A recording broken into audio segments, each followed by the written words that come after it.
Welcome, everybody, to today's interview here today. I have Tony Buffkin with me. I'm super excited to have him here with me. And I came across Tony when I looked at a past issue of the Forks Over Knives magazine, and I was just paging through it, and I saw his success story there. So I decided to reach out to him and ask him if he would share his story with us here. And he obliged, so I'm super excited and super grateful for that. So Tony currently lives in the Washington, D.C. area and is planning to relocate to coastal Delaware. So Yes. super excited about that. So anyways, today I just wanted to start out, Tony, and ask you a little bit first about where it all started for you, kind of with your growing up years. Right. In your article, you mentioned that you, a little bit about your food environment growing up, Hmm. and that you referenced being a sensitive kid Yeah. that Yeah. kind of turned to food as a coping mechanism. So let's start Yes. there. Okay. Cool. Yeah. I grew up in a very emotional kind of family. I'm part Lebanese, and the Lebanese side of my family, they were quite emotional, and they also loved to eat. And they loved to eat when they were happy, when they were sad, when they were angry, whatever. And my father also was a food salesman. He worked for a company that sold ultra processed type foods to restaurants and places like that. So we had a lot of industrial sized ultra processed food at home, like 5-pound bags of potato chips or huge blocks of cheese or, Yeah. any number of things like that. And so it was a volatile mix because, I was shy, I was somewhat soft spoken. I would come home stressed out, worried about grades or having been teased because I was overweight or because, growing up in small town South Carolina, I was this kind of swarthy Middle Eastern looking person. So I got a lot of teasing that way too.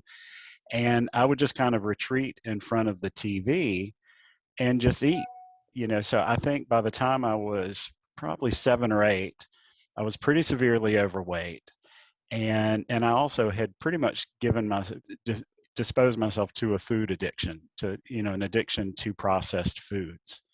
So that started a pretty rough cycle that lasted for decades, actually. Yeah. Okay. Did you see some of the ill effects of the eating habits already in the adults in your life at that time? Yeah, everybody in my family was overweight, and heart disease ran rampant in my family, and still does. I mean, the bulk of my relatives have either died from heart attack, stroke, or aortic aneurysms. So it's pretty prevalent in Okay. my family. Yes. Yes. Okay. And then, okay, and then as you moved into adulthood, how did some Hmm. of that continue to carry over? Oh, I just continued right into adulthood with it. I went into my teens, pretty much the same way I was as a child, pretty shy and withdrawn. And then as I reached adulthood, it just kind of magnified that. I was still pretty shy. I was uncertain of myself. I didn't have very much self-esteem. As a result, I tended to attract people that did nothing more than make all that worse.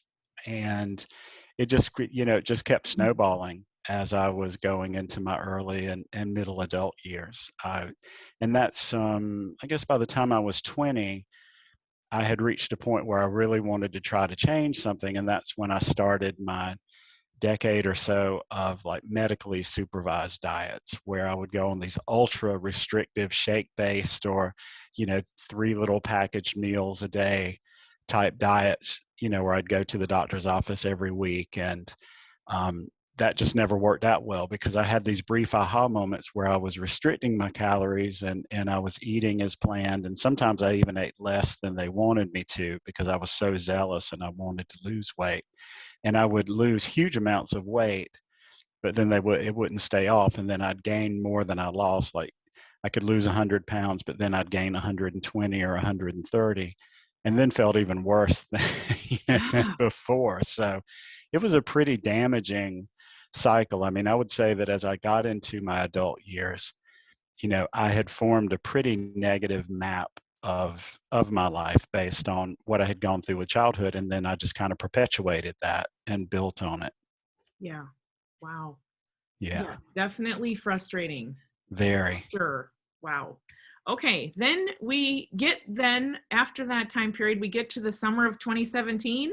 Yes. Is there anything else you want Where to say before that, or we? no, no, Okay. it just We it just kept snowballing and carrying through into that period. okay.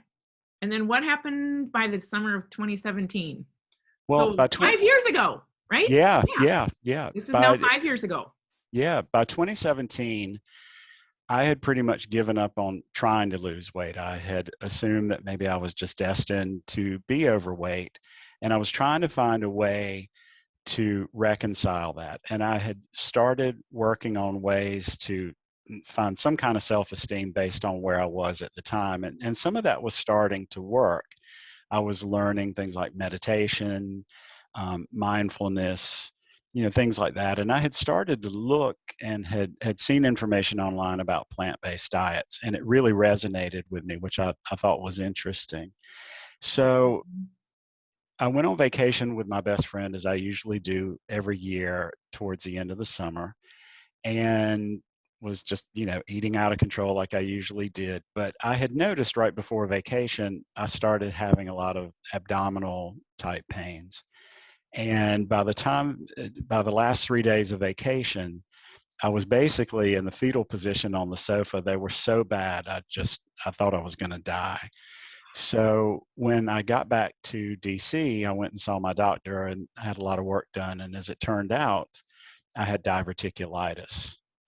Mhm. And prior to that, like a few months before, I had been to see a cardiologist because I was starting to have heart palpitations, different things. My joints were really achy, and I had a lot of tests run then. And fortunately, I didn't really have any arterial plaque. I had a calcium scoring CAT scan, a whole Okay. bunch of other things done, dual Doppler, sonograms, all kinds of stuff. And all that checked out really well. And the cardiologist was shocked. He said, "But I have to tell you, your body's going to get tired of this before too long, and you're going to wind up like the rest of your relatives if you don't make a change." So that, coupled with this diverticulitis, it felt like to me my body was telling me that it was losing patience. So I Okay. decided, when I got home, I was going to try all this stuff about plant-based diets that I had been reading about, and I had recently watched the Forks Over Knives movie, and it Okay. really resonated. So I thought, you know what, I'm going to give it a try. What do I Okay. have to lose? I've tried everything else. Why don't I give this a try? So I got home from vacation, slept a couple of days, and as soon as I felt better, I like threw everything out in the kitchen and just restocked based on what they recommended, and just kind of started from there. And for me, it was somewhat effortless because I felt so bad at the time, and I had not eaten for a number of days. Anything at that point tasted good, so All it, right. it gave me a good start. It gave me a good start. Yeah. Yeah. And I don't think we had mentioned it now in the video. Were you at your highest weight at that point, would you I say, was. Yes, I in was. 2017? Yep, yep, And yep. I I was think you, almost 400 pounds. yeah, Yeah, yeah. Okay. So yeah. that I was was, around 370. Yeah, around 370. okay. Okay. All right. And Yeah. okay, so that was your final straw. Mm-hmm. So, okay. And then so the movie definitely was an inspiration to you, that Very you much. said Yeah. really Yep. much resonated with you, and Yep. you used that chance then to kind of throw out all the junk and start stocking Everything. Yep. in the new things. All Yep. right. So what what were some things that you ate like for breakfast at that time, or and then for other meals at that time? You kind of remember I order started that you out started? really, yeah, I started really simply and was doing a lot of steam things because, at the time I still didn't have much of an appetite. I was hungry, but I wasn't really craving that much. But then I branched out and did like savory oatmeal, which I really liked. I got that, I think, from the Engine 2 cookbook. I had stumbled across Engine 2 as well, Hmm. and just started incorporating different bowls approaches with grains and starches and greens and things like that. So that's pretty much what I did and still do for Yeah. the most part are different deviations of that same type of approach. But early on, um, I felt the need to try to cleanse myself as much as possible. So my bowls were very simple. Just a few ingredients, lots of potatoes. I was so happy I could eat potatoes, and my system really likes potatoes. And kale also makes me feel good. So there was lots of potatoes and lots of kale. And then, whatever else looked good at the time at the grocery store. And I'd either steam them or then I had recently taken the plant-based cooking class and learned how to saute without oil.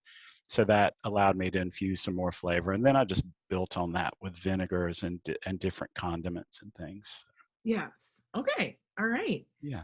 Um, so one of the things that you write in that article was you had to learn how to adjust your expectations around what food meant to me. Yeah. So kind of Yeah. explain that a little more, Tony. Yeah. Well, growing up in the environment that I grew up in, we put a lot of importance around food. We put a lot of expectations around food making us happy and reducing the stress of the day, that type of thing. And so what I really worked hard on doing was finding other things to be happy about, to try to make it such that the food was there and I enjoyed the food and I was grateful for the food, for the good food that I had, but I wasn't relying on it to fix some other issue from the day. Yeah. And that I think was one of the most important things that I learned. And honestly, I still struggle with that. Emotional eaters will, we just tend to, have something flare up and we, those neural pathways are really etched. Mm-hmm. So, Yeah. but it's all for me. It's Yeah. all about finding other things that make me happy, like gardening now makes me happy, or going out for a walk or spending time with friends, things like that that kind of help take my mind off of the other things. Mm-hmm. Um, but yeah, adjusting those expectations, I think, is important. Learning that food itself is not a panacea for everything that's going on. We need to find other things to be grateful for and be happy about. Mm-hmm. Yeah. Yeah. That was really huge for you, and Yeah. I'm so glad that you were able to do that. Yeah. Yeah, it's a Um, practice. I mean, it still yeah. is. It's one of those things that I think it gets easier over time, but it's something that I think I'll always have to focus on. Mm-hmm. Yeah, yeah. And I think especially, I mean, I tell people we don't live in a bubble either, No, right? It's like there no. is constant the either negative or positive, and that Hmm. and it's reinforced to celebrate stuff or to drown our sadnesses with food. And so Hmm. yeah, Yeah. and we will always be having those environmental kind of situations that happen. Yeah, and I Um, think, one of the things that makes it even more challenging now are a lot of the manufacturing processes that go into food. So that's why it's so important to me. I just I just stay away from processed foods because, for those of us who tend to be emotional eaters, things that are in boxes or in bags, things that have been processed that have sugar, salt, or fat added, those just stimulate dopamine responses and any number of things that just add to the complexity. yeah, And when your meals are simple, or at least for me, when my meals are simple like that, it's easy to be grateful for them, but not put a lot of, expectation on them to fix other things. yeah, very well said. Yeah. Yep. Yeah. So then what were some of the results, Tony, that you started seeing as a Oh, result wow. of this shift? Yeah. Well, it's really funny. Like within a week, I was able to climb stairs with no problem. I mean, prior to this, going up and down stairs was painful, and I'd kind of have to do this weird little side up and down thing and hang on to the rail. And all of a sudden, I was like bounding up and down the stairs. I had no joint pain anymore. My feet didn't hurt anymore. My energy level was really starting to go up exponentially every day. My mood was lightening. The scale was showing, I think in the first few weeks, I dropped a lot of water weight. Hmm. But the weight was coming off. So, everything was starting to improve within, a week or so. Wow. And then the weight loss was just sustained, like it just kept falling off. It's Yeah. just every, a few pounds every week for me Wow. for the longest time. I think for about a year, it was like that. Wow. Okay. And Yeah. then did your diverticulitis symptoms resolve pretty quickly Yeah. too? Yeah. I mean, almost immediately, like I've had one flare up in 5 years. Okay. And they, I would say within the week or two after starting, all the pain had gone away. And so I went to the doctor and had some checks, and I still have a little bit of it, though it doesn't flare up, physically, some of the diverticuli, but it doesn't bother me, but they've cleared up quite a bit. Wow. Yeah. Wow. Yeah. I Awesome. think the body has, if we give it a chance, it has amazing abilities to heal itself. It's just we have Yes. so many toxins that we take in on so many levels between what we're breathing and what we're drinking and what we're eating. If we cut down on a lot of that, it gives the body a leg up to really Mhm. just kind of heal itself. Yes, yes. Yep, that's what I think too. It's like, wow, our body Yeah. really does want to be well, Mhm. and it Mhm. wants to heal itself if we give it Yep. the opportunity. Yep. Yep. Yes. I think in 5 years I've had one cold. I've Mhm. had no flu, no, I've just not been sick. And I used to get colds all the time and the flu all the time. And so I think it's a testament. It really helped my immunity. Wow. Yep. Yep. Awesome. Awesome. All right. And so then what would you say to people then why you're never looking back? I like to use that phrase because once I've worked with Right. people for a while, Uh-huh. they kind of say like, wow, I'm never looking back. That's what I personally say too. It's like you Yeah. once you kind of commit to this and do it for a Mhm. while, you Mhm. realize how good you feel and you'll never look back. Yeah. So And it's exactly that. I mean, I feel like a totally different person. I feel, younger, I'm more vibrant, I have, better moods, and life is just generally just, a lot better than it was before. So I have no need to look back. yes. Okay, yeah. And then so cuz what was the total amount of weight then that you lost or have been able to maintain? I've been able to maintain 150-pound weight loss. I had gotten up to 170. And then as of this past Okay. December, and then I broke my foot in three places at the gym right before Oh, Christmas. okay. And that kind of sidelined me for a little bit. And I put on 20 pounds, because of that, because it had a big impact. I had Yeah. really gotten into biking and was Yeah. biking about 100 or so miles a week. And then I had to put all that on hold for a while. Yeah. So, Okay. but 150 easily, easily maintained with a minimum of exercise and, just watching, my diet. Mhm. Wow. Wow. Yeah. Okay. So what advice then would you give for people that are kind of new to this, Tony? Well, let's see, I wrote this down. So there's so much I'd want to say. I think one of the most important lessons I learned is I had to find a way to be at peace with myself before I even started this process. If you try to approach this kind of transformation out of a sense of self-loathing or punishment or deprivation, it's not going to work. I mean, you have to find a way to, even though you might not be able to love yourself where you are, you have to find a way to not hate yourself where you are. You have to find a way to just kind of be at peace at where you are. Um, I also learned, I think one of the things I'd recommend to people is to learn a few basics before you get started. One, about staying properly hydrated. Another aspect is getting yourself on a good sleep schedule. Those two things help balance out a lot of hormonal activity and mood activity that could otherwise derail your efforts. So, learning how to sleep and how to drink and stay hydrated was really important, as well as how to chew. I was one of these people who would just wolf food down, and I started slowing down and putting the fork down between bites and really chewing, which aided my digestion, which helped me feel full, fuller sooner, and just I think helped make me feel better. So, those few things right there help. with regards to the first item. The better you feel, the easier it is to kind of calm yourself and get ready for this kind of change. Yep. Um, but one big piece of advice is we need to understand that this is a process, and that the path from point A to point B is not a straight line. There are going to Mm-hmm. be unforeseens along the way. Life is going to happen. Things are going to happen. And we have to remember that it's important to accept where we are and accept what's happened and forgive ourselves.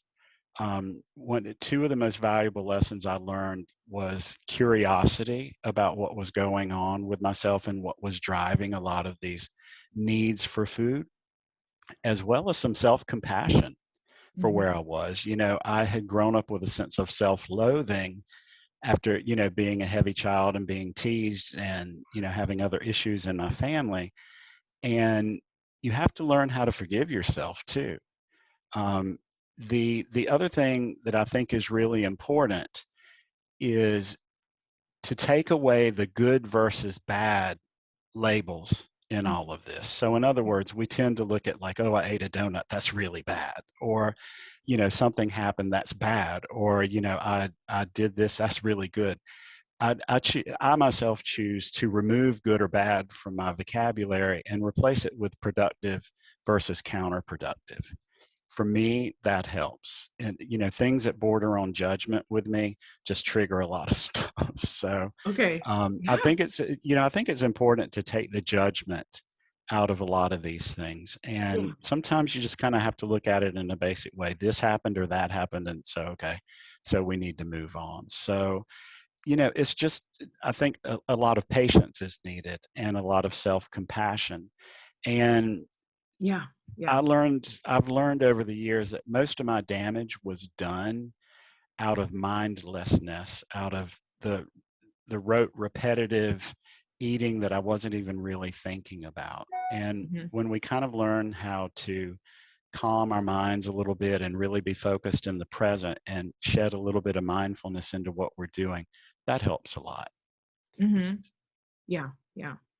Yeah. And enjoy the food, enjoy it. But Hmm. yeah, I love that you're Hmm. saying patience. I It's talk a lot about learning. It's like this yeah, is a learning process, it and is. every day you're kind of still learning. I feel like about your body, like what Hmm. foods make it feel good, what Hmm. foods don't, and Right. it's a learning process Hmm. too. And yeah, you just have to keep being patient. And I use the term don't beat yourself up. Right. Just learn from it. And the past is in the past and keep Yeah. moving ahead.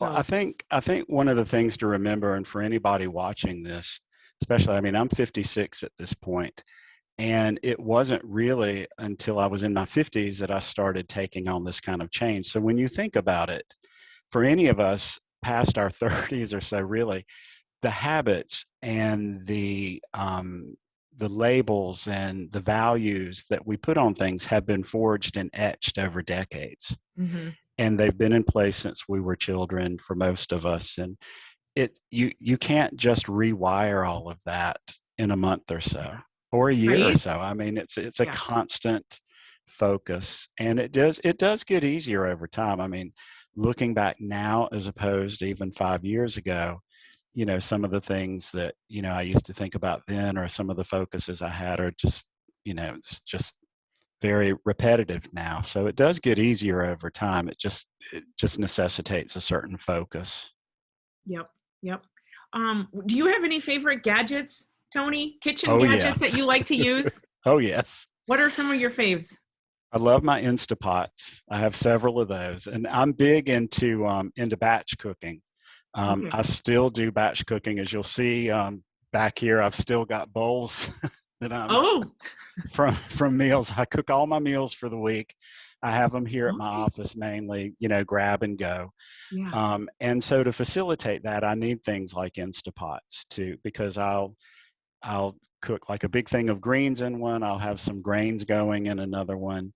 I use the smaller Instapots, which are really good. So I love my Instapots. I also love my NutriBullets because I like sauces and different things and condiments on my food, but I make my own. so that I can control the sodium and, different things like that. So those are pretty much my favorites. All right. Yeah. Cool. Cool. I'm guessing you probably don't have a very big kitchen. I don't know. I do not in DC. I'm in a studio apartment here in DC. Yeah. So that's one reason why I use the smaller Instapots. So Um, yeah, you have to have the gadgets that you like yeah, the most and that you use the most for yeah. sure. I, Yep. I do have a full size kitchen at my home in Delaware, so that's Okay. really nice. So I Yes. have lots of Okay. counter space and lots of room, and to spread out and have a lot of things going at one time. Have more So going. that helps. Yep. That helps. But even in a small kitchen, I mean, and it's Delaware, I've only been in that house since the first of the year. So for the bulk of this experience, for me, for my transformation, has been in small, apartment kitchens with very little counter space. So I had to get creative with, like, wire shelves from Amazon to store things, and, things stored all over the house, that kind of thing. So, but it Okay. is Yeah. doable. It is Yeah. doable. Yeah. Yeah. Yeah. Okay, cool. And then what do you have some little, I'm going to say, treats that you are able to make for yourself, or do you not have a sweet tooth like the rest of Oh, us? I do. I do. Okay. I do. So what are some things that you like to make then for your sweet tooth? I love to freeze grapes. Okay. Grapes are a big favorite frozen. They're like little sorbets. I love those. I love mango. So fresh fruit is a good treat for me. If I need something a little more, I found a recipe online for sweet potato based chocolate pudding, which is really good. So I'll roast a sweet potato and, put some plant milk in there and some cocoa powder and a little bit of maple syrup, and that turns out really good. So, things like that. But still, I keep it pretty simple. So Yeah, usually 9 times out of 10 for my sweet tooth, it's fresh fruit. fresh fruit. All right. Hmm. Very good. Yeah. And now is the season of really enjoying that, right? Yes. Yes. Yeah. Very You got much. some good stuff. Yep. Yep. Very Cherries are a good. big favorite right now. What is, sorry? Cherries. Cherries. Yeah. Yes. Yeah. Yes. Yep. Okay. Oh, okay. It's summer. What would you Yes. take to a cookout, Tony? Well, it's funny you should ask that, because I just took some stuff to a Memorial Day cookout last weekend, and Yeah. I made there's a couple of things that I make that people really like, and in the summer, it is a roasted corn mango black bean salad. Super simple to make. I buy the roasted corn frozen at Whole Foods. I chop up my own mango, throw in some black beans and bell peppers and onions and some lime juice and cumin, and it's good to go. Yes. And some cilantro. It's Yes. really good. No salt, no oil, and it gets a really good flavor. That's always a big favorite. If it's colder weather and I'm going to a potluck, I found a recipe for a lasagna that I do with whole wheat noodles. And for the ricotta type filling, I use tofu and hummus. And I Oh, blend those together. I take the tofu and press it for a few hours to drain the water, and then throw it in the food processor with some hummus and garlic and maybe some basil and spinach. And that makes a nice ricotta type filling. And so that's always a favorite. So, all right. yeah, Awesome. Those are yeah, very good suggestions. yeah. Cool. Okay. So I think that covers my questions. Okay, I guess. cool. Is there any other things now? Can you, I guess my last little comment would be, is there people in your life now that you have inspired that are loved ones that are close to you? And have you watched any of their transformations? Well, my sister is really interested in it, and she incorporates a few more plants into her diet, and she's taken on meal prep, and that seems to be helping her quite a bit. Um, I find that a lot of people are inspired, and a lot of people, will take on different recipes. They incorporate some things in.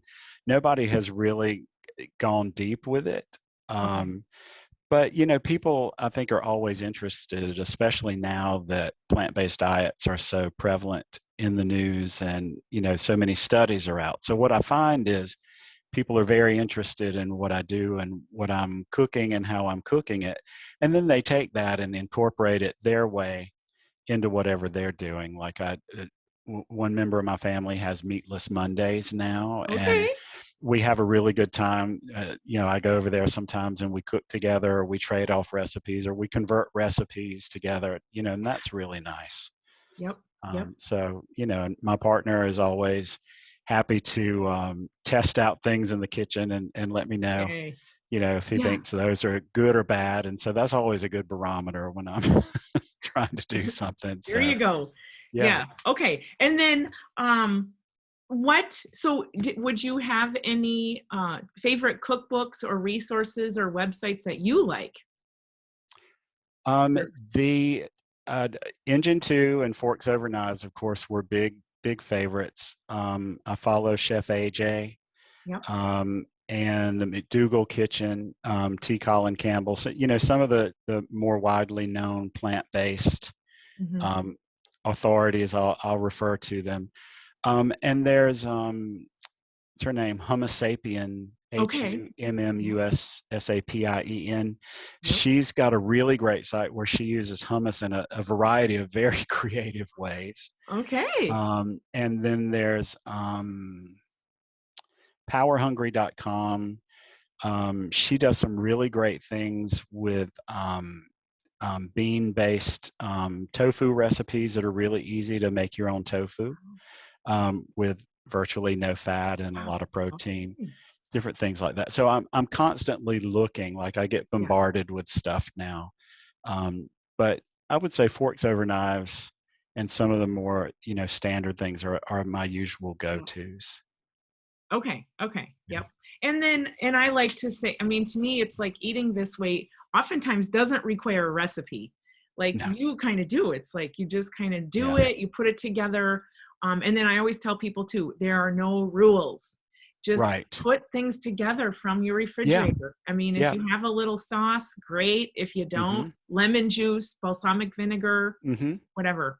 Yep, So, exactly. Sriracha is a big favorite of mine. It's just, a number of different things you can do yeah. to add flavor. And there are a lot of great vinegars out there and a lot of good vendors who do some really cool flavored vinegars that you can bring in. And, a Mhm. small amount on some greens is always nice. Or, but I'm the same way. Like typically when I go to the grocery store, when I'm doing my meal prep, I kind of have an idea as what grain I want that week. And I pick some potatoes. Sometimes it's a mix of white and sweet potatoes. And then I look at, I look to see what looks good. I mean, I always have greens in my meals because there's so many good, health benefits from kale or collards or what have you. So that's always a base. And I like to have a cruciferous vegetable in there like cabbage or, something along those lines. But then whatever else looks good. And then sometimes I steam it, sometimes I roast it, then just put everything together. So it Yep. never really gets boring. Yep. And very colorful too, right? Yes. What you just Yes. mentioned is like, wow, that would be gorgeous. Yeah. Yeah. I try to incorporate as many colors, as I can. And then I've also recently been experimenting a lot with different dressings that are bean based, like cannellini beans, with no Yeah. salt added, pureed with some vinegar and different spices and stuff. And that turns into a nice dressing that I can use on top of my bowls that doesn't have any fat, has very little sodium, but has a lot of flavor. I mean, one of my favorites is I'll take a can of cannellini beans, mix it in with some Bragg's apple cider vinegar. What else do I put in there? Cilantro, and maybe a serrano pepper. And it turns out really good. And the Yeah. flavors blend really well, and it's nice and thick, and it sticks to whatever I put it on. And I'll Yeah. use that in my bowls a lot, or different things like that. Yep. With your little NutriBullet, right? Yes. All Oh yeah. right. Yep. Yeah. Okay. Very good. Yep. Okay. I think that's it then. Any other Okay. final words from you? No, just good luck to whoever's watching this. I wish you well, and just remember to be kind to yourself and just go through the process with a lot of curiosity and compassion for yourself. Yes. Yes. All right. Thank you. You are Thank you very so welcome. much. Let's, yes.